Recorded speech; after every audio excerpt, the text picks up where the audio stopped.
everyone, Miss W here, and I'm going to talk to you about your second art project called Becoming an Artist. Really, this project is all about just you exploring different shapes, different colors, different textures, different types of line to create a piece of artwork that is interesting to you. It can really be anything. There's no real rules going along with this project. However, if you're like totally stumped and you're having trouble getting started, I have a couple of tips for you. First is to pick your two or three of your favorite colors that you think go together. Again, that can be anything. Just pick a couple colors that you think look good together. And then pick a couple of shapes that you think are interesting to you, or just two or three shapes, and then create a pattern or create a piece of artwork with just those colors and just those shapes. That way you're not like overwhelmed with possibilities. But again, you don't have to follow those guidelines. This again can be just whatever you want. This project is all about just exploring and getting to know the materials that you bought and that you worked with, that you're going to work with in this class, and just exploring your artistic ability. It can be as creative as you want. You can keep it simple, just as long as you think it looks good and you can explain why you think it looks good, okay? So I'm going to show you mine, and this is it.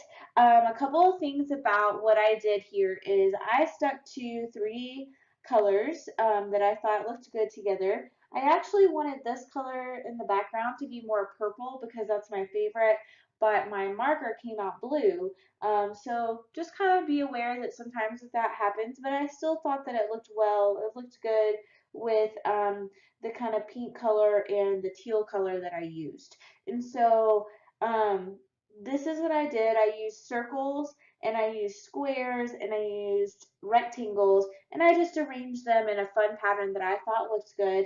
And then one of my favorite art teachers in college, she told me something that I've always tried to use in my artwork since then, which is to add an element of surprise. And so this again is not something you have to do, it's just something that I like to do, and I think it creates interest in my artwork. But I named this Find the Hexagon because I have one little hexagon right here.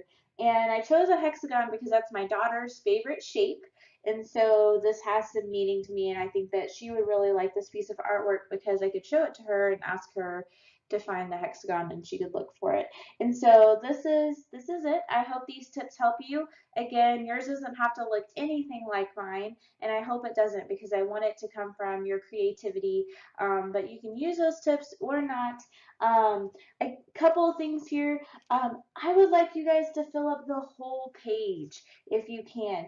I put a title on here just for me so that I can know what it is and I can look at it. You guys can put your title on the back of your page, and so you don't have to follow that title like I did. You can fill up your whole page.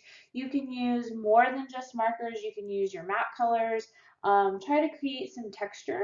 So like here you can see that I drew my marker lines vertical here and horizontal here, and that creates kind of two different textures.